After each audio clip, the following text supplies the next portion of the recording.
Boa noite para todos e todas. Vocês não imaginam o quanto eu me sinto honrada, emocionada, agradecida por um fato tão importante como esse que nós estamos vivendo agora, porque fazer a memória da nossa história é fundamental. Nós temos que fazer memória dos fatos acontecidos, porque são eles que dão continuidade à luta da humanidade inteira. E ao ouvir os elogios, que não considero elogios, mas fatos relatados do que se viveu em períodos tão difíceis, eu sinto uma responsabilidade imensa de estar aqui na presença de vocês para falar de uma experiência de vida tão rica que tive a oportunidade de viver, embora rica, mas difícil, mas conquistada em muitos momentos, em muitas circunstâncias.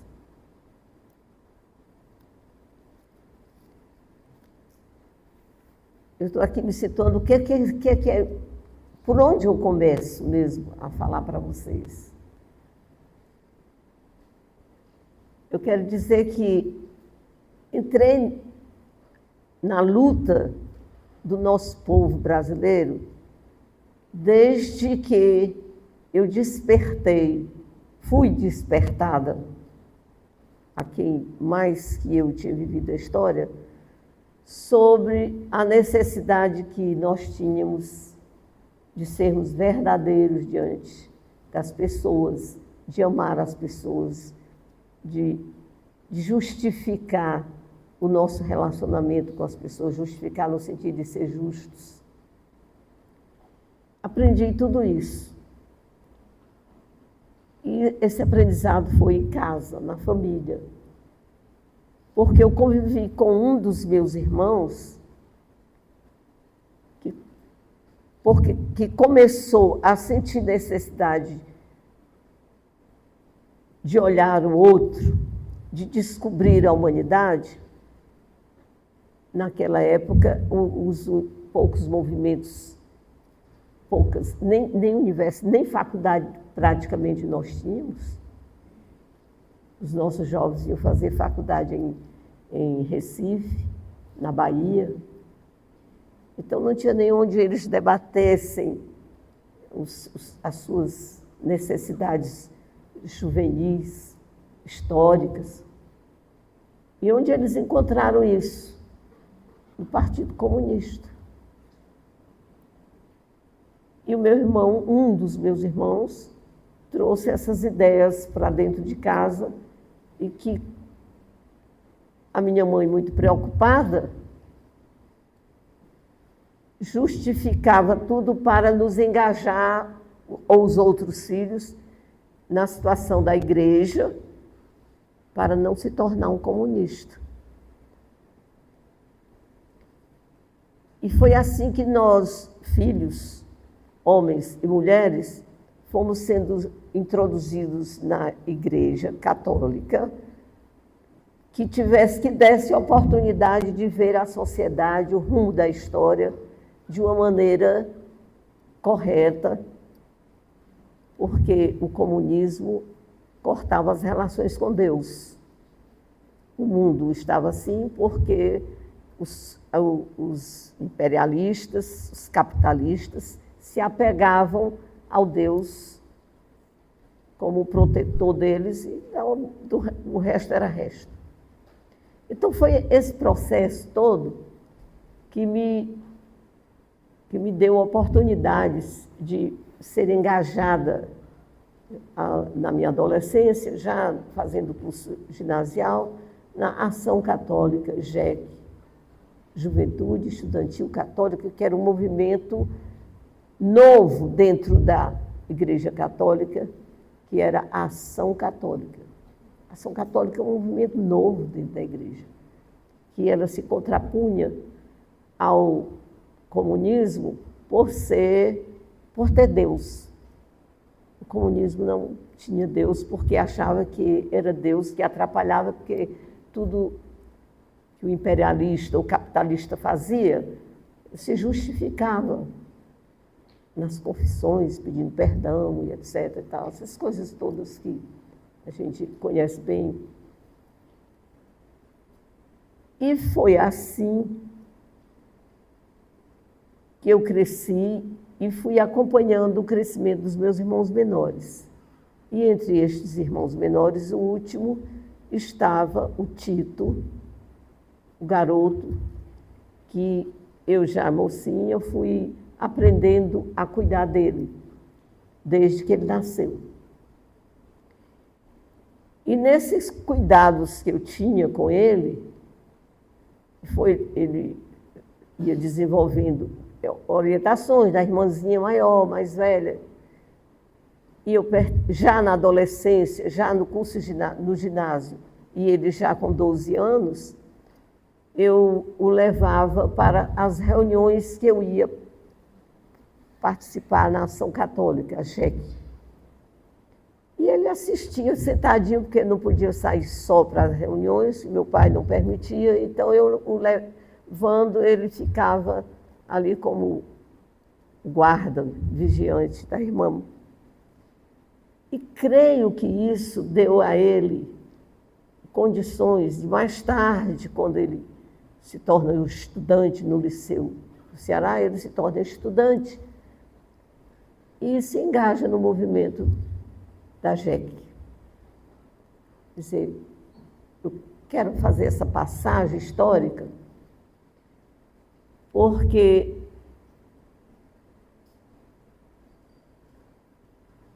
a razão toda das lutas que eu participei dela e que hoje estou sendo considerada aqui com muita honra e muita sensibilidade, elas têm exatamente essa parte histórica. Tudo tem história, né? E nós temos o dever moral de fazer a memória, de trazer para a gente situar os fatos bem direitinhos. Entrei na luta da ditadura, contra a ditadura militar, pelas circunstâncias familiares. Eu falei que tinha um dos irmãos que tinha as ideias comunistas e que se engajou no Partido Comunista, depois ele afastou-se. E atrás dele veio o Tito. E eu também, na Ação Católica, recebendo as informações mais sociais do nosso cristianismo. O cristianismo não é nada mais, nada menos do que a justiça, a verdade, a desnudação das mentiras, tudo. É a verdade. Então, o Tito se torna um jovem militante da igreja, vai para a JEC também, quer dizer, caminhou, seguiu as marcas que eu deixei no meu caminho, e nesse engajamento dele, ele se envolveu com toda a história nossa brasileira, que nós fomos, né, passamos a viver uma segunda ditadura, que a primeira foi do Getúlio Vargas. Eu abri meus olhos sabendo que havia uma ditadura no país. Não era como foi a terrível, pelo menos a terrível que nós vivemos. Vendo tudo isso, acompanhando também e conhecendo a história na família, e vendo o desenvolvimento dos outros irmãos, vão para os sindicatos bancários, e vão para isso, aquilo, isso vai dando a cada um, pelo menos no meu processo de engajamento com as lutas, foi dentro desse contexto familiar e escolar também, porque a JEC era do meio estudantil. vem a ditadura. Hoje nós fazemos o aniversário, né, do roubo que nos fizeram da nossa liberdade, 1º de abril. Nós dormimos numa democracia e acordamos numa ditadura. Foi terrível, foram momentos terríveis, porque a primeira coisa, as angústias que nós passamos a ter, o que ia acontecer com esses meninos da JEC, com esses estudantes todos abrindo os novos horizontes? A gente estava descobrindo que o Brasil ainda era colônia, que o Brasil ainda não era um país tendo um povo tão belo como é o nosso, tão rico, tão inteligente, um país tão rico, tão produtor de tudo, de pessoas, de inteligência, de capacidade. E aí vem a revolta íntima, mas não se podia, o medo também acompanhou tudo isso. Mas o Tito engaja-se na luta estudantil e vai, e depois vai para a Ordem dos Dominicanos, e no processo todo histórico que nós fomos vivendo, as coisas foram se solidificando para o pior, e nisso os dominicanos, eles vão presos, mas o Tito ficou sendo visado mais, talvez pela forma dele conviver, tinha todos os traços característicos de um jovem militante, entusiasmado, cheio de vida e de idealismo. E os ditadores, então, também, eles selecionavam, tinha os que tinham prestígio, de qualquer maneira, tinha os protetores ali defendendo. Mas o Tito foi um jovem nordestino, cearense, cabeça chata. Foi visado, não se sabe por quê, ele foi visado mais para falar, achando talvez para denunciar, para falar dizer quem era fulano, quem não era, e daí as torturas começaram a acontecer com ele. Chegou a um ponto terrível de ele ter cortado as suas veias para se libertar das sessões de tortura. Ele era muito amigo da dona Terezinha Zerbini, do marido dela, e ela se tornou como quase a segunda mãe dele lá em São Paulo, na penitenciária Tiradentes. Imagina, o nome da penitenciária era Tiradentes. E essa aproximação dela com ele, ela disse que foi um dos motivos pelo qual ela tomou a decisão de partir para uma luta contra aquilo que estava acontecendo com o povo brasileiro, que ninguém sabia. Ela veio à penitenciária e nessa passagem pelo corredor, por um dos corredores da penitenciária, o Tito vinha desmaiado, tinha acabado também de sair de uma sessão de tortura. Quando ela viu aquela cena horrível, ela disse que pensou que ia morrer, que não acreditava que aquilo estivesse acontecendo com o povo brasileiro. Ela conhecia o Tito de perto, que ela tinha feito amizade com ele, e ela disse para ele: eu juro, meu filho, que isso não acontecerá mais. Nós vamos lutar contra isso. Foi assim que começou o movimento feminino pela anistia.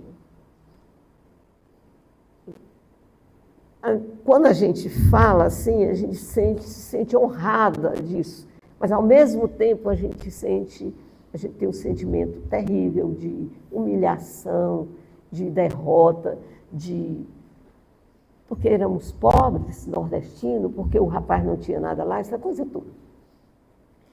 Então,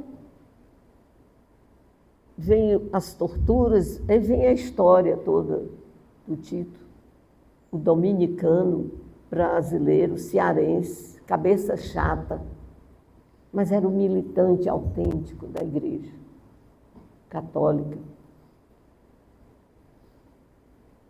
Eu vou visitar meu irmão várias vezes que ele está preso. Dentro desse processo, as coisas, eu falo sempre assim, não sei, mas ao mesmo tempo acho que sim, que sei. Os caminhos que a gente pisa, que a gente prossegue, né? Os meus foram sempre ligados às situações de escola, de luta, sempre teve esse pormenor. Então, começamos, Dona Terezinha Zerbini começa a luta, a organização da anistia, núcleos em cada lugar que ela ia. O movimento começou. Feminino, por quê? Para não impressionar mal o poder ditatorial que estava acontecendo.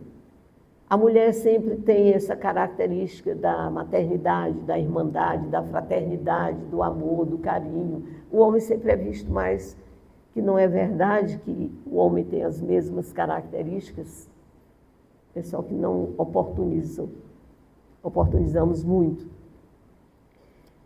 Então, Dona Terezinha Zerbini vem ao Ceará para montar um movimento. Cada estado ela fez essa peregrinação no Brasil inteiro. Chegando aqui em Fortaleza, encontrou um grupo de mulheres, algumas com familiares, outras não, só pelo idealismo mesmo da liberdade, da fraternidade, do amor e da revolta contra o que estava acontecendo com o povo brasileiro. Porque as torturas eram terríveis. Não era só a ditadura, a ditadura não fazia mal só ao povo de um modo geral, mas fazia mal no âmago, no íntimo das famílias todas. E aí a gente surge na sombra do outro, dentro de um sofrimento. Quer dizer, o meu nome surgiu porque eu era irmã do Frei Tito, e o Tito tinha sido torturado, serviu de exemplo no mundo inteiro, porque foi a primeira vez que saiu uma denúncia fora dos agrupamentos fechados das penitenciárias.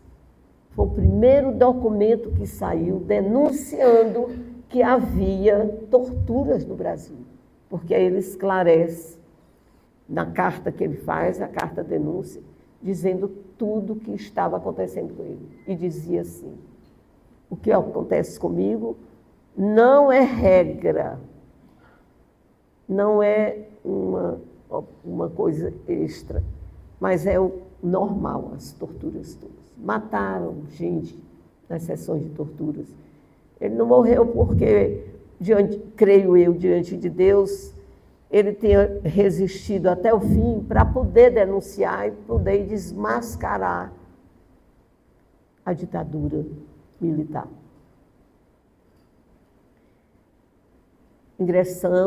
Começamos o movimento feminino pela anistia,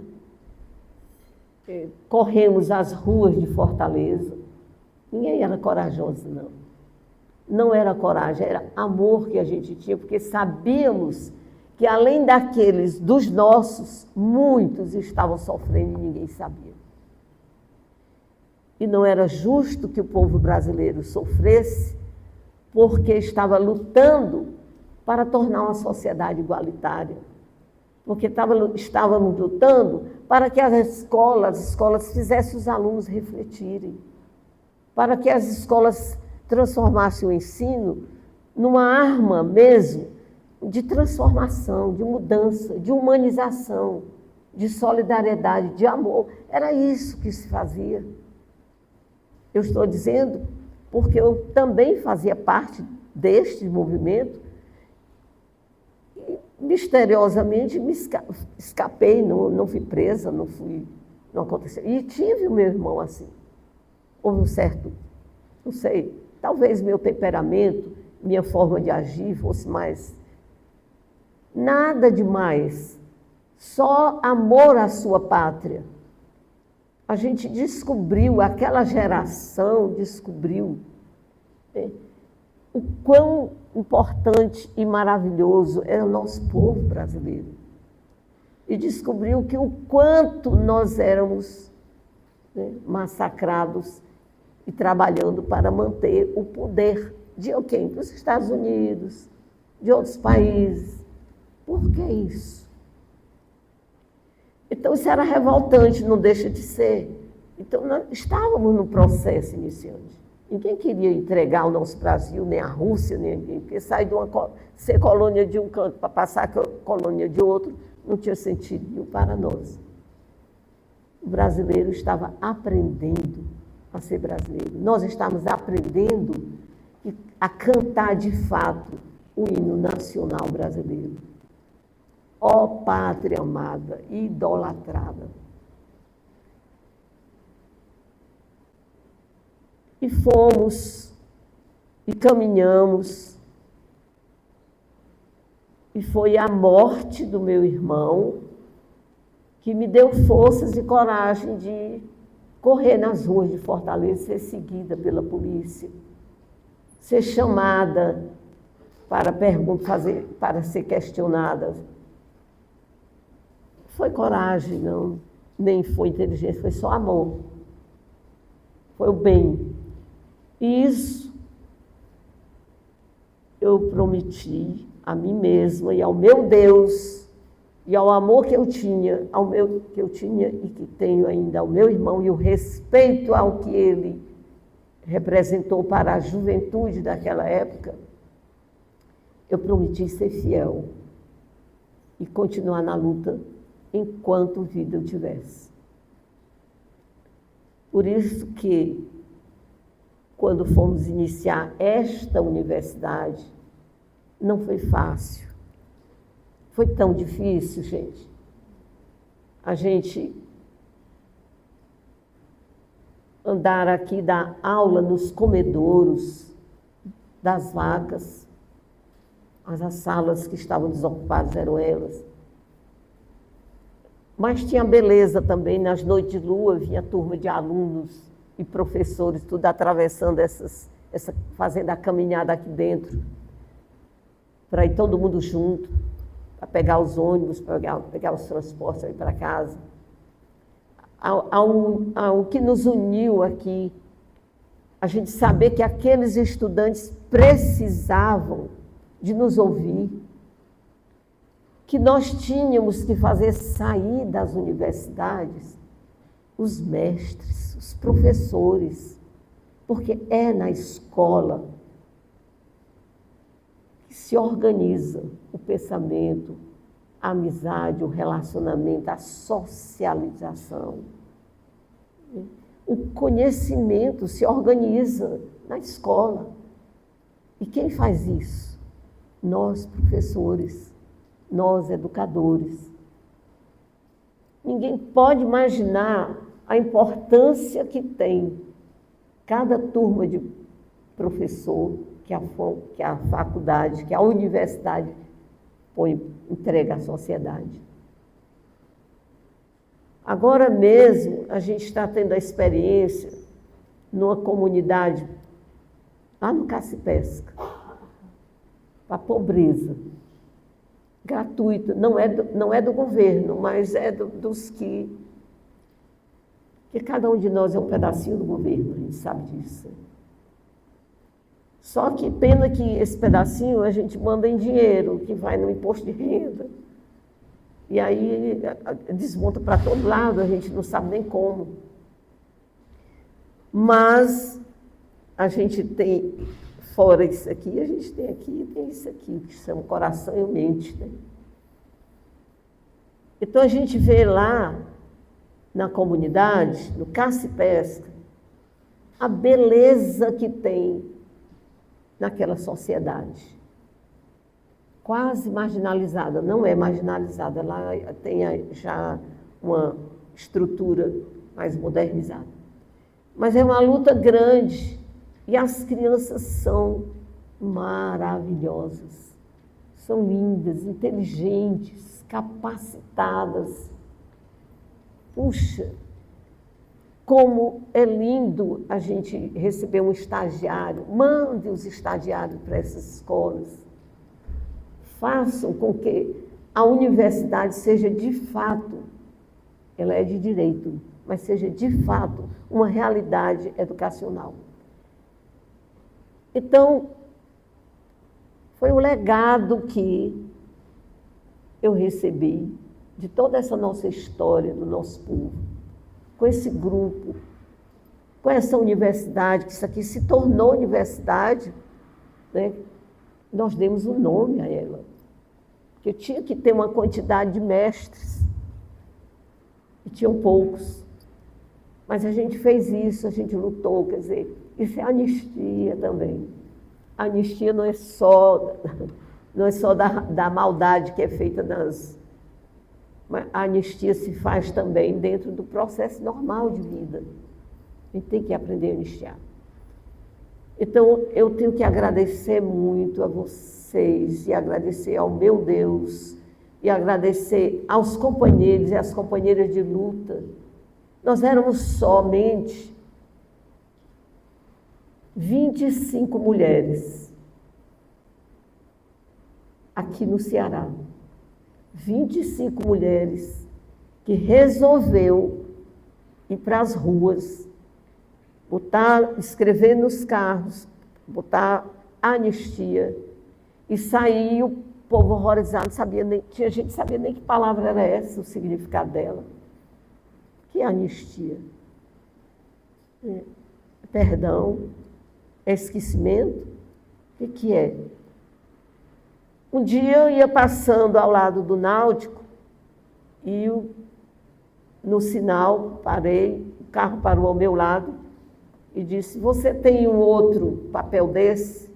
Eu disse: não, não tenho não, mas eu lhe dou o meu, porque a gente estava na luta dele. Nesse dia eu disse para o grupo: a anistia está pegada. Ela agora vai para a boca do povo. Porque quando um vê que aquele teve coragem, o outro também tem, é como epidemia. Então, a epidemia da luta da anistia desencadeou o processo, apressou mais a tomada do poder ditatorial para começarmos novamente a luta pela democracia. E a democracia é o maior bem social que a gente pode passar para as sociedades futuras. Eu digo, estou olhando aqui assim para vocês e não sei se estou atingindo, se era isso que eu deveria dizer, mas é o que eu tenho para dizer a vocês. Né? Vamos lutar, porque nós não estamos em momentos tão simples da nossa história brasileira. Há pouco, quase caíamos numa ditadura novamente. Temos que ter um cuidado imenso. E as nossas armas de luta são a conscientização, a moralização, o conhecimento, saber das coisas e lutar contra aquelas que impedem que a democracia aconteça no nosso Brasil. Não é possível que a gente não alcance o que nós desejamos. E quero dar parabéns, mas muito parabéns aos centros acadêmicos, que passa a ser um centro acadêmico, o que que é? É uma congregação na qual analisa, critica, reflete e oferece situações para a comunidade educacional.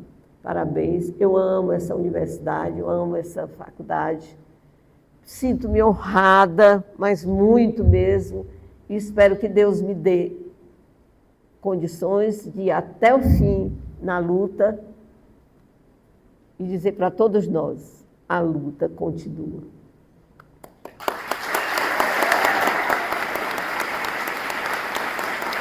Obrigada.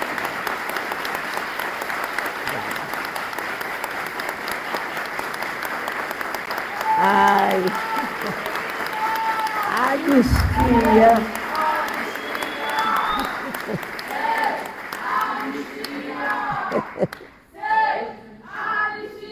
É legal. Com licença, posso me levantar?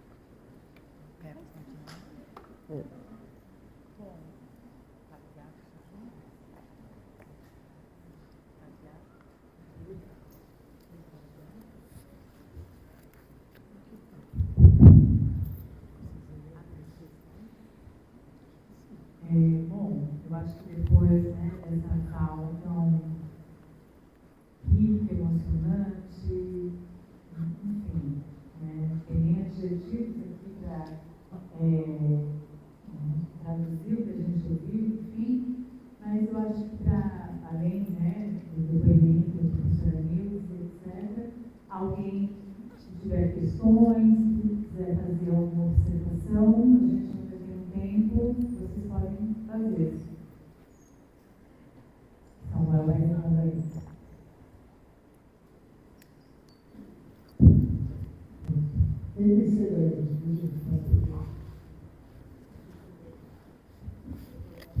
Boa noite. Meu nome é Luísa, né? Eu terminei recentemente, bem recentemente, o curso aqui na UES, estou ingressando agora no mestrado, né? E assim, passa tanta coisa na cabeça que eu, para ser sincera, nem sei muito o que falar, porque é tanta coisa. Mas não é nem uma pergunta, né? É mais assim, para um comentário, né? Eu acho que esse é um momento muito histórico, né, para nossa universidade e para mim tem muita importância. Né? Eu também fui o centro acadêmico, né, fui primeiro secretário, passei 3 anos na gestão, né, ali no governo Bolsonaro, pandemia, e eu acho que você estar com o protagonismo político é muito importante. Né? Hoje eu estou iniciando no mestrado e isso começou porque lá atrás, lá no ensino médio, participando de manifestação, sendo convocado pelos professores a entender o que estava acontecendo e reivindicar, foi aquilo, né, que me fez enxergar um futuro, né, que me fez me entender enquanto pessoa, né, e eu acho muito importante ver essa banca, né, com 2 professoras incríveis, né, 2 historiadoras incríveis, protagonizando isso, com a senhora também, né, e eu inclusive pesquiso o movimento comunista organizado, né, com o protagonismo feminino, entre as ditaduras, né, final da era Vargas, e essa transição. Então, eu fico imaginando, né, naquela época que eu pesquiso aquelas mulheres que lutavam, reivindicavam melhorias para o bairro e se organizavam entre si, convocavam outras companheiras, elas imaginando esse futuro aqui, né, que a gente consegue visualizar, que a gente consegue protagonizar. Então, me sinto muito emocionada, muito feliz, né, de ver tudo isso. E também ressaltar, né, que a Nildes, ela é uma diferente, mas ela é a Nildes. Né? Então, ela é uma mulher muito importante para a nossa história, para a nossa sociedade, né, aqui no Ceará, para a educação, para a UES.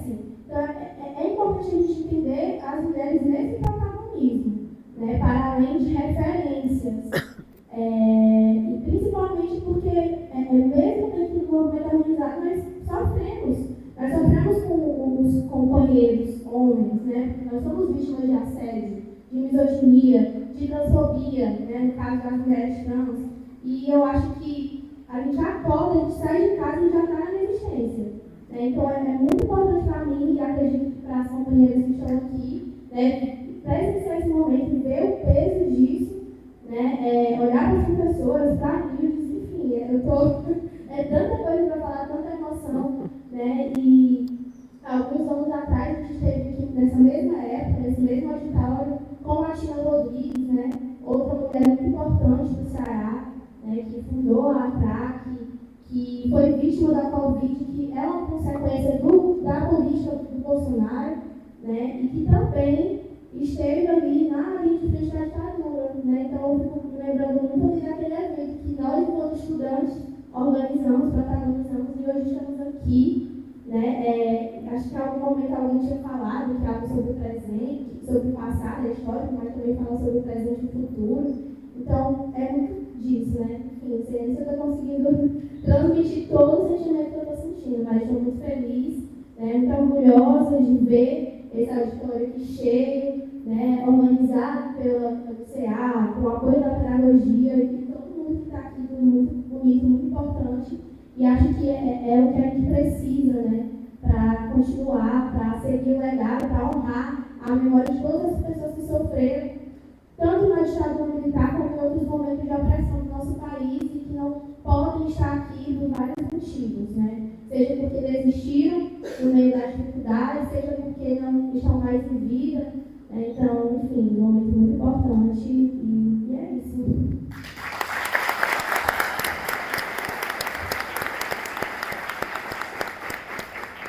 Quem for fazer intervenção, fala, pergunta, levanta o braço, tá, para poder pegar. Boa noite, eu sou a Ariane, eu fui estudante da UES na graduação, agora eu sou ingressante do mestrado. Primeiro eu queria falar que a gente precisa defender a universidade pública, a educação pública de qualidade. Eu acho que a educação nunca deve ser uma moeda de troca, porque com certeza em um espaço privado esse evento ele não estaria acontecendo, né? E eu acredito tudo que todas as falas que passaram por aí, né? Queria destacar que essa banca aí me representa muitíssimo, né? Também sou pesquisadora de gênero, entrei agora no mestrado pesquisando as mulheres no rock aqui em Fortaleza. E eu fiquei pensando, e eu até fiz algumas anotações. Eu lembro que quando eu entrei na Universidade de História, eu gostava muito de ditadura militar. Eu amava esse tema. E a gente queria fazer seminário, a gente queria falar de ditadura militar. E algumas pessoas falavam assim, gente, vocês não cansaram, isso era 2012, antes do golpe. E algumas pessoas falavam assim, gente, vocês não acham que esse tema está muito esgotado, muito batido, só se fala disso, só estuda isso, né? Foi antes da professora Valéria entrar no curso também. E a gente está aqui hoje para dizer que não, esse tema ele não está esgotado, a gente é prova viva disso, a gente não pode cansar de falar dele. Inclusive, agora, recentemente, saíram alguns estudos latino-americanos que falam quanto as empresas privadas são responsáveis por essa ditadura militar. Se não fossem esses pesquisadores recentes, a gente não saberia disso. Essas empresas são responsáveis pela morte desses militantes também, e a gente precisa responsabilizar essas empresas. A gente precisa falar, sim. Uma coisa que eu achei muito interessante é a gente pensar, e obrigada por isso, professora Nildes, que são as mulheres que estão na frente dos movimentos, né? São as mulheres que tocaram a Revolução Russa, são as mulheres da Praça de Maio, são as mulheres aqui em Fortaleza, são as mulheres no Brasil. Nós já nascemos com a necessidade de resistir. E somos nós quem tocamos os movimentos de luta nessa sociedade, nós merecemos e precisamos de respeito. Então eu queria falar sobre isso, e que eu acho que a gente tem que estar sempre refletindo de onde vem e por que vem essa resistência. Então eu queria realmente parabenizar esse evento. E agora, só para finalizar, como professora da educação pública, eu trabalho numa escola em uma comunidade. Professora Nildes, a senhora me deixou uma frase hoje que tocou profundamente no meu coração, e eu vou levar para a minha vida como professora, porque eu sou militante da educação pública. A senhora falou o seguinte: a gente precisa aprender a anistiar. E eu vou levar isso para a minha prática pedagógica. Muito obrigada.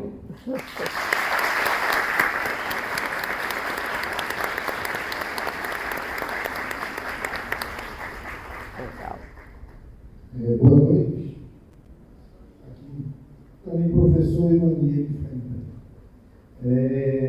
Bom, meu nome é Gilson Cavalcante, sou orientando do professor Samuel, da UFSC, e também me deu enquadrado para ouvir, mas além disso, certo, essa questão de parabenizar o evento, parabenizar o debate, a UES que há muito tempo faz esse debate, eu que já fiz várias vezes aqui, o Coerência Arrasou,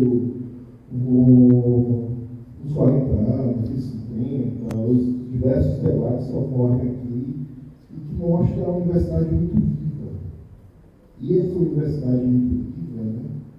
Essa questão do debater sobre a ditadura, essa questão que está posta, que não é um tema, né, que já foi tudo dito. Eu também pesquiso sobre o tema, e não é um tema que já foi tudo dito, até porque é um tema que tem muitas cicatrizes na nossa república nele, né? A nossa república, a República do Brasil, o período republicano, muito do que temos hoje tem este período como fundante de memória, fundante da própria mentalidade, das próprias sensibilidades, muitas coisas se fluem aí. Isso.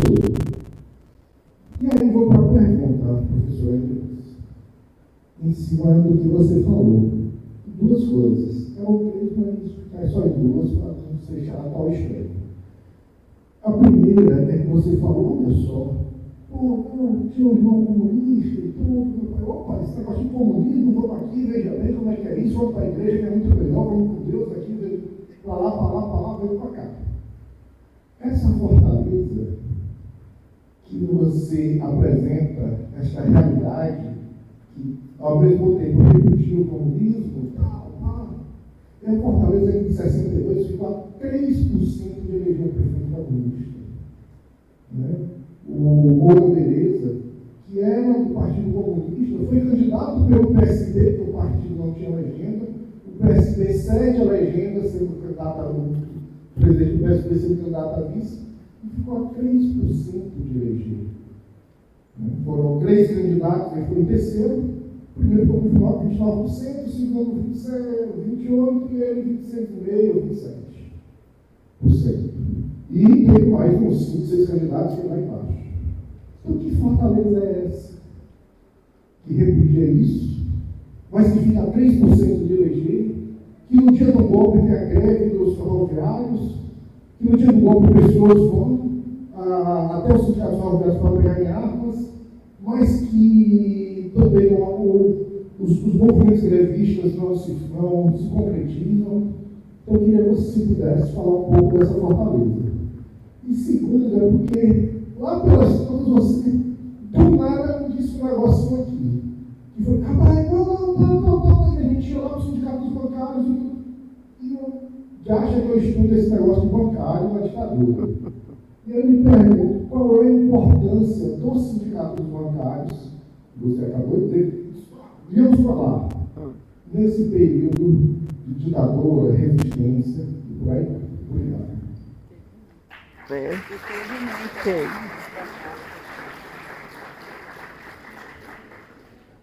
Bom, tu também quer? Não. Eu não sei nem se o que eu vou colocar, né, lhe daria. Na questão da nossa formação humana, nós somos muito trabalhados para um respeito que não é propriamente um respeito, é medo do poder. Né? Uma das coisas que mais nos amedrontaram foi colocar a questão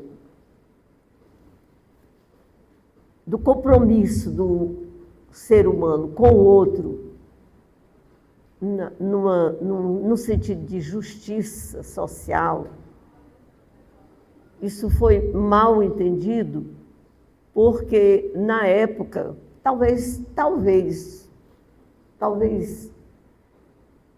por ignorar-se, historicamente falando, né, a origem do comunismo na União Soviética, lá.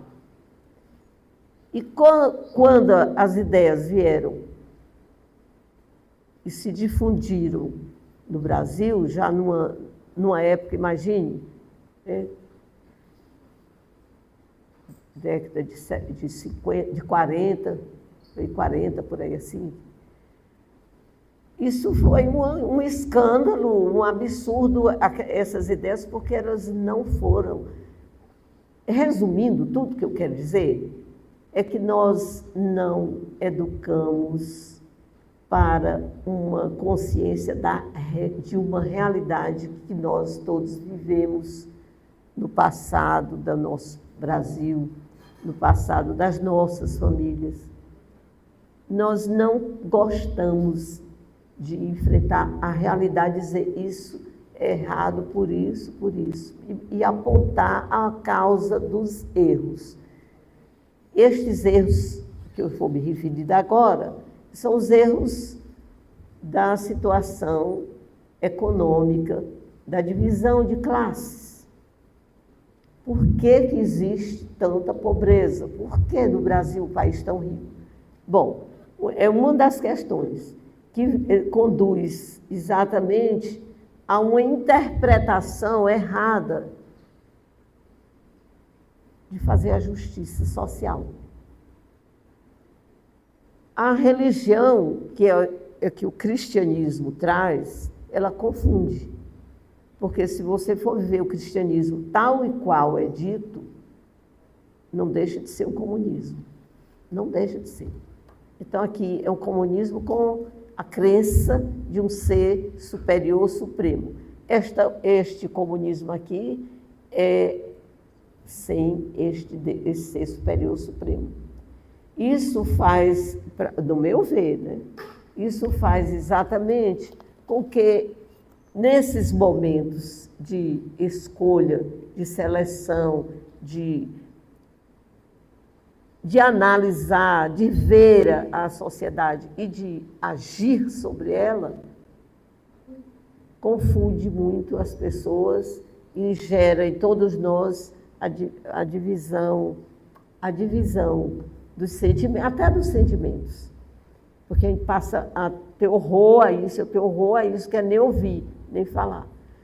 Eu não sei, não sei lhe dizer, lhe dar uma explicação mais, vamos dizer assim, mais correta, mas eu só tenho a dizer que nós estamos errando quando não trabalhamos os nossos estudantes, as nossas famílias, as pessoas que a gente convive, numa questão de fazer sempre umas perguntinhas assim, de fazer com que a pessoa reflita, pense, para poder tomar suas decisões.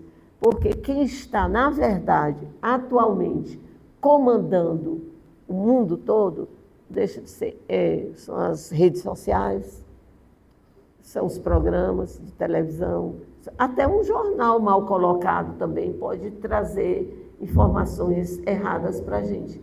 Então, nós estamos numa passagem, né, cultural muito perigosa e que isso fica na responsabilidade do compromisso das escolas, das universidades, das escolas superiores, das escolas médias e, sobretudo, da fundamental, que é onde a criança está se formando, está se organizando. Eu faço as minhas interpretações nesse sentido, pelo que eu sei, pelo que eu convivi, pelo que eu convivo. Não sei lhe dar outra resposta que não fazer essa reflexão que eu fiz agora. Não sei mesmo, sinceramente. Mas sei que nós temos obrigação, conosco mesmo, com o nosso saber, né, de irmos mais profundamente a acompanhar a realidade que nós vamos vivendo e as mudanças que cada geração que passa, sobretudo nas escolas, passa sobre as nossas mãos. Passa uma geração, passa outra. Cada década traz uma mensagem de vida diferenciada, perigosa, muitas vezes, porque cada vez mais a gente está se tornando menos pessoas, menos humanos. Cada vez mais a gente vai se sentir menos humano. Então, eu só tenho a dizer isso, que vamos ter cuidado nas nossas formações, em sala de aula, nas nossas convivências, tem que ter cuidado, porque desumanizou o ser humano, aí a coisa não tem controle, não. Eu não sei dar uma resposta, na verdade, fora essas minhas reflexões.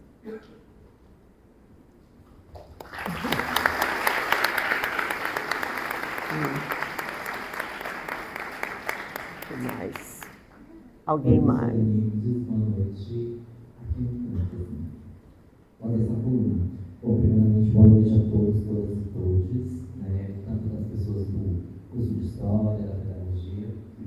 Primeiramente, agradecer, né, a coordenação do curso, né, na pessoa do professor Wilson. Eu fico muito feliz, porque desde que eu entrei aqui na graduação em 2017, é uma luta sempre dos centros acadêmicos, né, trazer essas discussões, a necessidade de momentos como este, esse processo de formação continuada também da própria sala de aula, né? Principalmente quando a gente pensa nas novas metodologias e das necessidades de se levantar esse tipo de discussão e como a gente vai fazer isso dentro da sala de aula, levando em consideração a falta de estrutura nas escolas públicas, levando em consideração a polarização que existe no cenário político e a dificuldade de muitas vezes tratarmos esses temas tão urgentes, mas que ainda se mostram como delicados, né? Parabenizar, né, os centros acadêmicos envolvidos, então eu acho que é sempre bom a gente enfatizar, né, essa necessidade. Agradecer a presença da senhora, né, que é um exemplo, uma verdadeira testemunha viva ainda da nossa história, dessa memória que precisa ser contada. E a minha fala é muito mais um processo de descontar um pouco, e descontar assim, de forma muito respeitosa da fala do Washington, da companheira que era da pedagogia, quando eles mencionam que essas testemunhas da história foram esquecidas ou foram apagadas. E eu discordo em certo ponto de que não houve esse apagamento ou esse esquecimento. Sim, muitos nomes se perderam, muitas histórias se perderam. Mas quando, por exemplo, eu, que sou fruto lá do projeto Novo Vestibular, que é um resultado da gestão da atual professora Zilda, que eu já vi orientadora aqui, né, que leva o nome do seu irmão. Quando eu vejo, por exemplo, dentro da sala de aula, os nossos professores preocupados em estabelecer discussões que peguem tudo aquilo que eles têm que trabalhar dentro da cadeira, mas trazem textos mais modernos, que trazem textos que trabalham uma estrutura literária decolonial, né, tentando fugir daqueles padrões eurocêntricos, brancos, héteros e cis que a gente já vem acostumado. Quando eu vejo, por exemplo, a professora Valéria, dentro de sala de aula, trabalhar fontes históricas como a música, como jornais, e trazer, por exemplo, outras pessoas que trazem o seu exemplo, que trazem exemplos de outras pessoas, como foi citada a Tina, né, me mostra que a luta e que essas histórias e que essas narrativas, elas não se perderam, elas não foram esquecidas, elas continuam reverberando, elas continuam ecoando ao longo do tempo.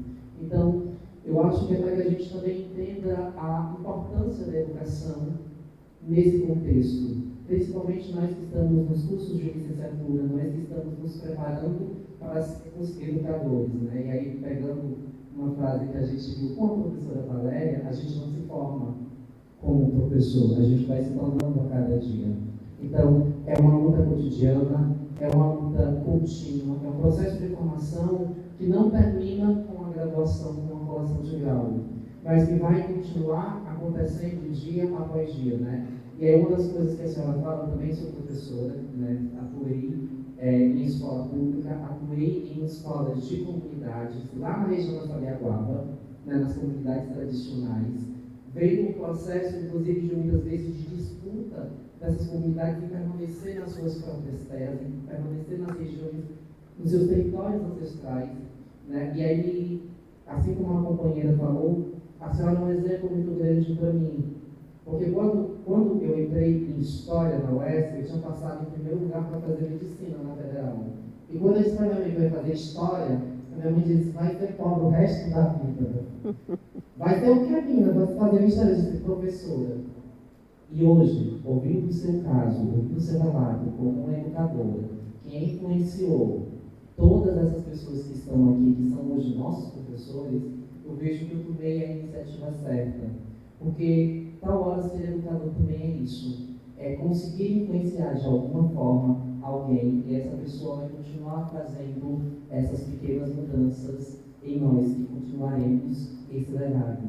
Então, eu acho que a minha fala é muito mais, enfim, para deixar a senhora em paz, não sei, mas dizer que o seu legado vai continuar ecoando por muitos e muitos tempos. Assim como o legado do seu irmão ecoou na senhora e na sua luta, o seu legado ecoou na vida das nossas professoras, das pessoas que estão aqui, e que esse legado que eles nos passaram vai continuar ecoando. Né? Então, agradecer a senhora, agradecer a todos novamente, e é isso, boa noite.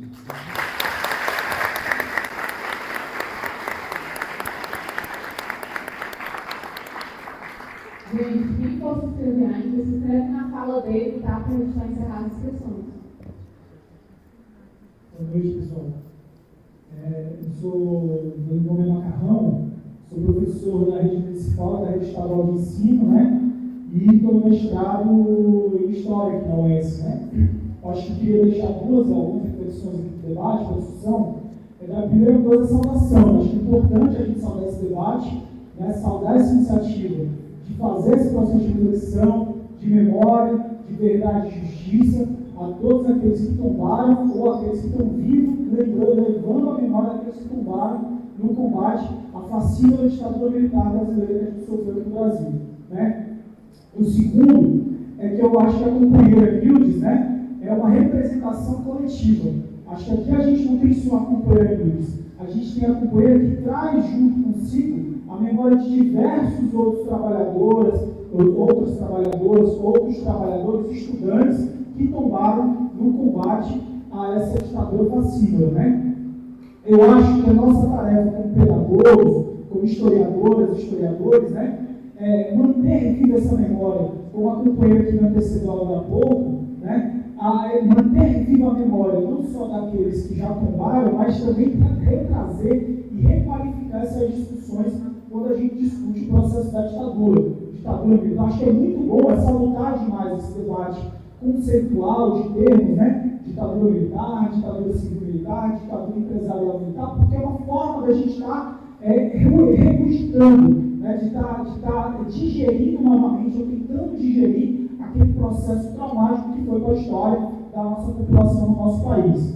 E por último, né, acho que é importante honrar a memória de todos aqueles que lutaram e que tombaram, né? Tanto a companheira Mildes, que traz essa memória, a companheira Maria Luísa, a companheira Rosa da Fonseca, a companheira Célia Zanetti, a Jana Moroni, que era aqui cearense, o Bergson Gurjão e tantos outros que são estudantes, que foram estudantes nas universidades aqui no nosso estado. E por último, eu acho que coloco uma tarefa para nós, né? Que a gente precisa lembrar que aquelas e aqueles que tombaram o combate da ditadura militar não se organizaram apenas para combater a ditadura militar. A gente precisa lembrar que a maioria, né, quando a história do golpe de 64, o PCB fica paralisado. E são os estudantes, e as estudantes, organizados na UNE, né, que vão fazer o processo de enfrentamento armado à ditadura militar. Esse processo não começa logo no dia seguinte. Vai demorar algum tempo, porque ainda está se maturando, tentando entender o que estava acontecendo no processo de organização com a capitulação do PCB. E eu acho que a nossa tarefa como estudantes ou como trabalhadores hoje, mantermos vivos essa organização, essa organização que os estudantes tinham através de seus centros acadêmicos, diretórios acadêmicos, ou hoje, como a gente chama, dos coletivos, né, coletivos de curso, enfim, manter-se organizados, porque essa capacidade de se manter organizado é que nos permite fazer um enfrentamento a uma conjuntura violenta que possa vir a vir e, infelizmente, eu penso que ela está vindo. Muito obrigado, professor.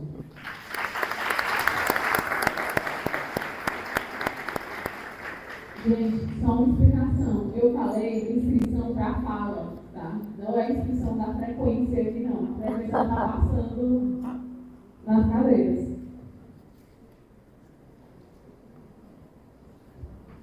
Boa noite. Primeiramente, obrigada pela presença hoje. E o que eu quero falar aqui, já comentaram várias vezes aqui também, e também é muito trabalhado na cadeira da professora Valéria. Você é medida. É que eu dou aula, eu comecei a dar, na verdade, em 2022, que foi justamente o ano da eleição do Lula. E a começo de gelado, né? O que eu soube, que eu estava fazendo meu trabalho bem feito, é que uma aluna minha chegou para mim e falou: tia, vê o meu nome. Eu li o nome dela completo, achei esquisito. Aí eu, por que, meu amor? Eu sou neta do Castelo Branco. E eu estava dando aula sobre ditadura militar. E ela adorou a minha aula. Simplesmente. O ponto é, nós não temos apenas que estudar na academia. Isso a gente fala sobre isso durante todo o curso. A gente trabalha na academia, a gente lê e tudo mais. Só que a gente tem que saber como transmitir isso para o aluno. E é isso que a professora Valéria trabalha do jeito que eu gosto de trabalhar. Por exemplo, eu sempre uso o Corinthians. Todo mundo sabe que eu sou corintiano, quem me conhece sabe. Eu exalo o Corinthians.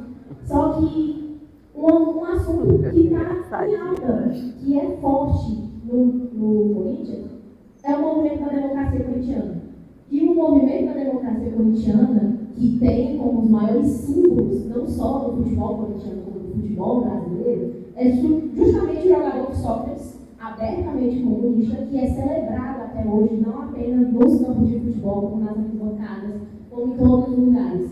E são figuras desse jeito que a gente traz no aluno. A gente não traz apenas nas músicas, porque vamos levar em conta que quem está dando aula sabe como é difícil trazer uma música para eles interpretarem. Vamos estar falando aqui abertamente. Quando a gente traz figuras desse jeito, a gente traz que foi a torcida do Corinthians que desobstruiu as ruas quando estava a paralisação dos caminhoneiros naquela palhaçada que eles fizeram. Ai, as ruas estão erradas. E obstruíram uma das rodovias mais importantes de São Paulo. E quem foi desobstruída foi a polícia, não foi o movimento, foi a torcida da Galinha da Fiel. Não ironicamente. Então, eu gosto muito desses atributos cotidianos. Aconteceu há vários e vários anos. Tudo bem. Estava lá o Sócrates, que é reverência até hoje. Tanto que a camisa 8 do Corinthians, que é a camisa que ele usava, é reverenciada até hoje. A gente vai, quando comemora o Fábio com a camisa dele, o símbolo da democracia está ali. O símbolo do punho cerrado, o punho levantado, está ali. A torcida sabe, o Brasil sabe. Agora a gente tem que transmitir esse sentimento, essa mensagem, essa luta que a gente sabe, os nossos alunos não sabem. A gente sabe disso no nono ano, é onde a gente dá aula. Eles não vão saber interpretar, beleza, aconteceu vários anos. E essas manifestações que eu falei no preto quartel não tem nada a ver com a outra. Mas se tiver, e se a gente conseguir botar isso na cabeça deles? Eu soube que eu tinha feito um bom trabalho quando a minha aluna chegou para mim e falou isso. Porque foi justamente a aula dele. E eu fiquei, eu estou no caminho certo. Se eu conseguir trazer uma cabeça desse tipo, com esse histórico que ela tem, não para o lado certo, né? Não está falando, é o lado certo. Mas dar essa luz para ela, o nosso trabalho é esse.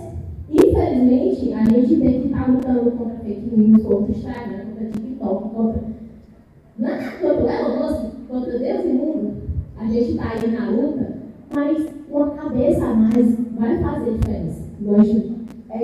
cabeça a cabeça, que a gente faz uma revolução, que a gente se organiza, que a gente consegue mudar o que a gente está vendo. Porque, como o amigo falou, infelizmente, a gente está sentindo isso está chegando. Isso está chegando. E se não for a gente, vai repetir a mesma coisa. E é isso.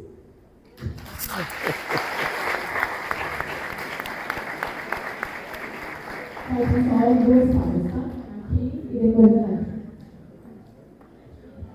Boa noite, professoras amigas, pessoal, professora Nilson Alencar, pela presença. Eu acho que ter a senhora aqui, ter esse testemunho, ter essa fala, né, é importante para nós, essa nova geração, né, recordarmos, né, algo que não vivemos e como futuros professores e professores que somos, né, tanto na academia quanto em formação, retratarmos, né, para o ambiente escolar, futuro, né, tudo que aconteceu, de fato, como aconteceu, para que erros como esse do passado não se repitam mais.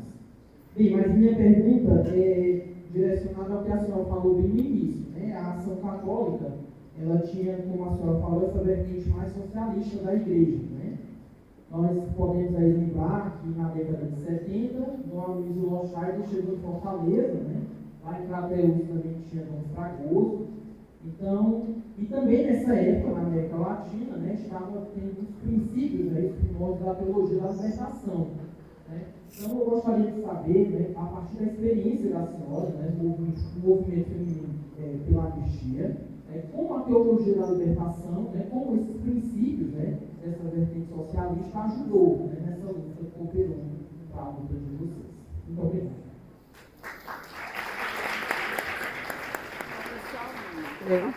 Só um. Eu falo. Boa noite.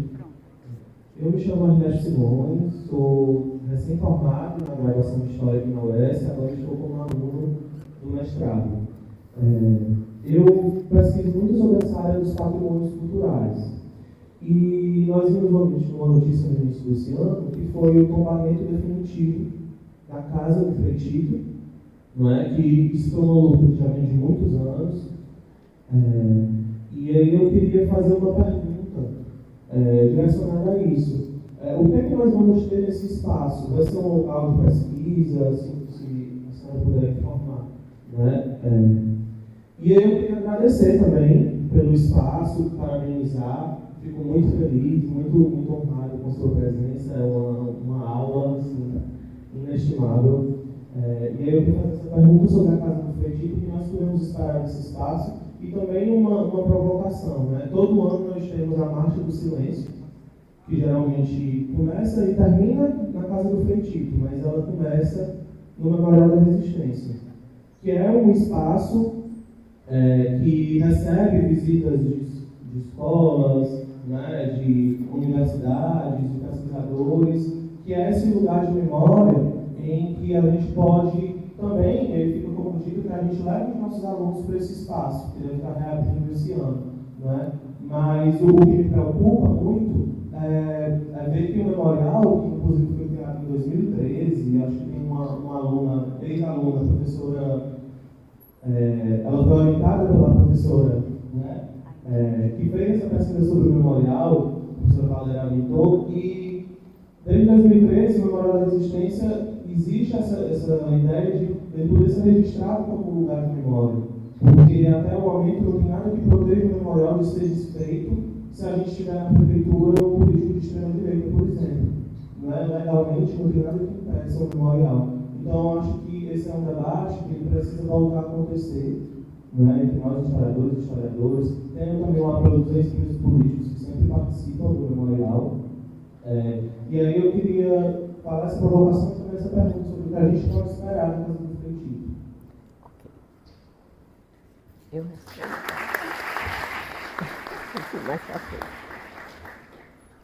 Eu vou primeiro à questão do movimento da anistia e qual foi a contribuição que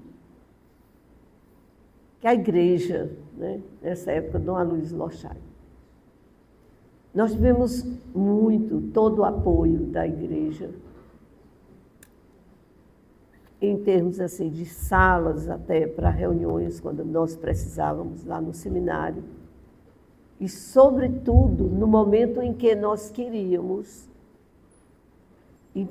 entendemos que enquanto não houvesse a participação popular, enquanto não popularizasse a questão da anistia, a gente não tinha o apoio do povo. E nós precisávamos que o povo estivesse conosco, entendesse o que era aquilo. E, para isso, a possibilidade que nós tivemos de organizarmos visitas à penitenciária, para que a igreja, começando pela própria igreja, solicitamos dele, Dom Luiz Lochaide, uma comissão de sacerdotes que acompanhasse e nos desse apoio, fosse conosco para a penitenciária, visitar os presos políticos nossos que estavam aqui. Isso ia abrindo mais espaços intelectuais, mais consciência política. E era uma forma, uma ação concreta, né, da igreja. Pedimos que ele falasse nos sermões, nas missas. Víamos as comunidades, as paróquias eram abertas para nós a comunicação com alguns grupos, digamos, congregados marianos, grupos organizados que tinha na igreja, nós mantínhamos contato. Foi toda uma... E o próprio seminário na igreja, ali no Seminário da Prainha, ele nos cedia salas para nós fazermos encontros lá com as pessoas que tinham. Tem grupos de reuniões lá, cada sala tem uma entidade, né, para atender as comunidades que ficam no entorno das igrejas. Então, foi um apoio grande. E também a ida dele lá à penitenciária. E isso foi fundamental para nós, porque a presença do bispo lá na penitenciária, visitando os presos, é muito raro. Nós conseguimos isso. Quer dizer, foi todo um apoio e o respeito também, que a própria igreja estava conosco, porque sabíamos da necessidade da libertação do povo, que a pessoa não ser livre para pensar, para expressar seu pensamento, que tudo se fosse falar, ser proibido, e motivo até para a prisão, não justifica isso. É incompreensível, né? Então, nós tivemos, nesse ponto aí, a igreja nos deu total apoio. A outra questão foi...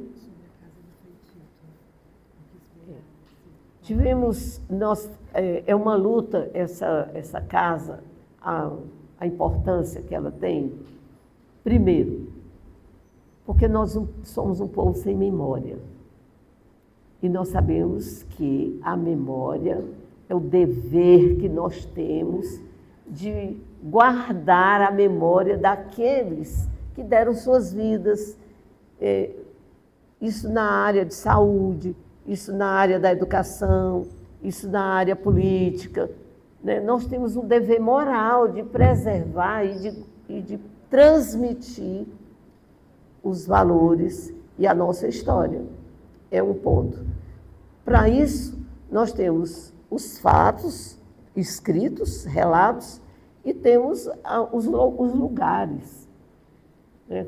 Como, por exemplo, nós temos aqui a Praça dos Mártires. Garanto como mais da metade da população de Fortaleza não sabe que ali foi pendurado gente, mataram gente naquela praça, daí o nome dela ser chamada Praça dos Mártires. Mas muita gente não sabe disso. Quer dizer, nós aí dizemos até na brincadeira, somos um povo sem memória. Se somos um povo sem memória, somos um povo sem história. Você não tem nada a manifestar, a guardar, a revelar, né? E surgir a ideia de guardar ali a memória, porque foi ali que um pedaço de rua, nós nunca pensamos na possibilidade que um ambiente social tem na formação humana. Nós nem pensamos nisso. No entanto, metade das nossas vidas é vivida em determinados espaços, né? Espaços geográficos. Ali é um quarteirão da rua, entre Costa Barros e Santos Dumont. Naquele quarteirão ali era uma universidade, eu digo sempre, porque ali se aprendia tudo, toda a experiência, cada casa tinha uma história e uma vivência uns com os outros. Então, guardar a memória ali, naquele pedaço de rua onde ele nasceu, tem coisas importantíssimas para serem contadas.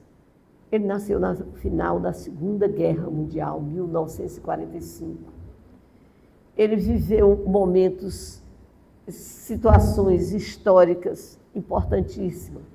Ele viveu personagens e figuras históricas que sempre tem numa rua, num bairro, numa cidade, que ninguém dá valor. A gente vê numa crônica, num livro de leituras que a gente faz na escola, tipos característicos de uma cidade.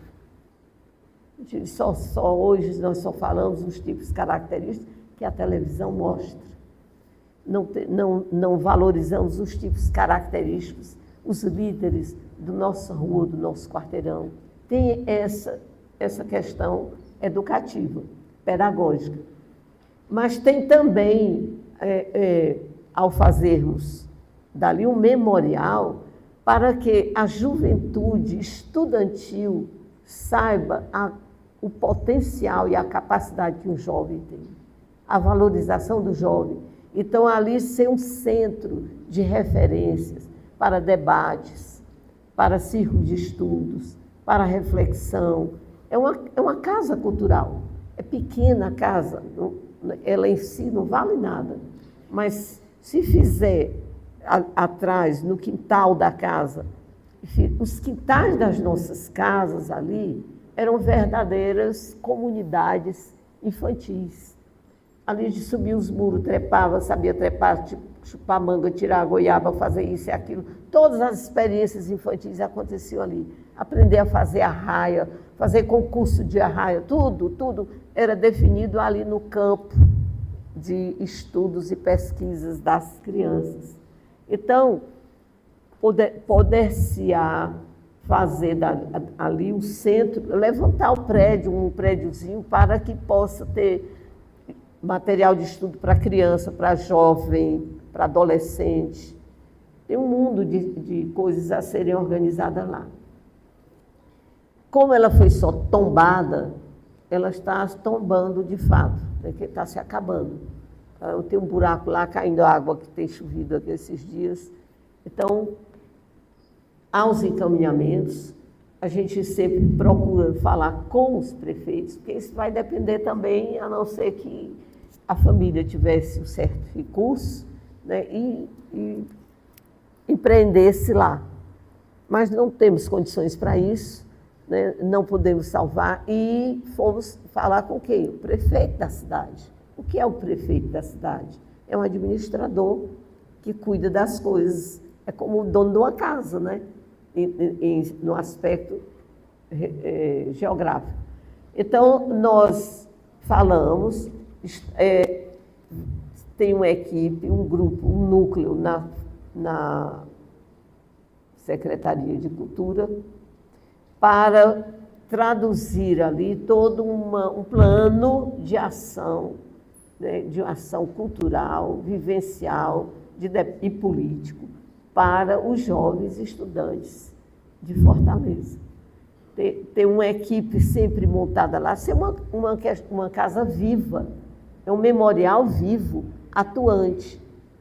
O projeto nós estamos esperando, porque também dependemos da mão do prefeito, mas na Secretaria de Cultura, a equipe, o grupo está se organizando para que tenha o apoio e a autorização do prefeito para emitir recursos, né, e iniciar a organização da casa em si, que a casa em si é um museu, é para olhar, ver, alguém contar os históricos de cada ambiente da casa e tal, é ali onde viveu aquele pedaço de rua, onde tem uma história ali acontecida, fatos históricos, ainda alguns familiares moram por ali. Então, isso está sendo encaminhado, está sendo prometido pelo atual prefeito. Não sei, né, até onde ele vai suportar fazer esse fato acontecer, né? Mas a intenção é essa, fazer um centro de debate vivo para os jovens estudantes, e ali vai convite, estabelecer qual a escola que vai pretender mandar para lá, ter uma equipe, né, de memorial histórico para trabalhar. Nós temos um excelente, ele foi até diretor do Museu do Ceará, que se propõe a dar a contribuição dele pela Secretaria de Cultura. A intenção é essa, né? Fazer aquilo ali funcionar e os jovens frequentarem lá. Enquanto não houver a ação lá dentro, ela está sendo uma casa fechada, né?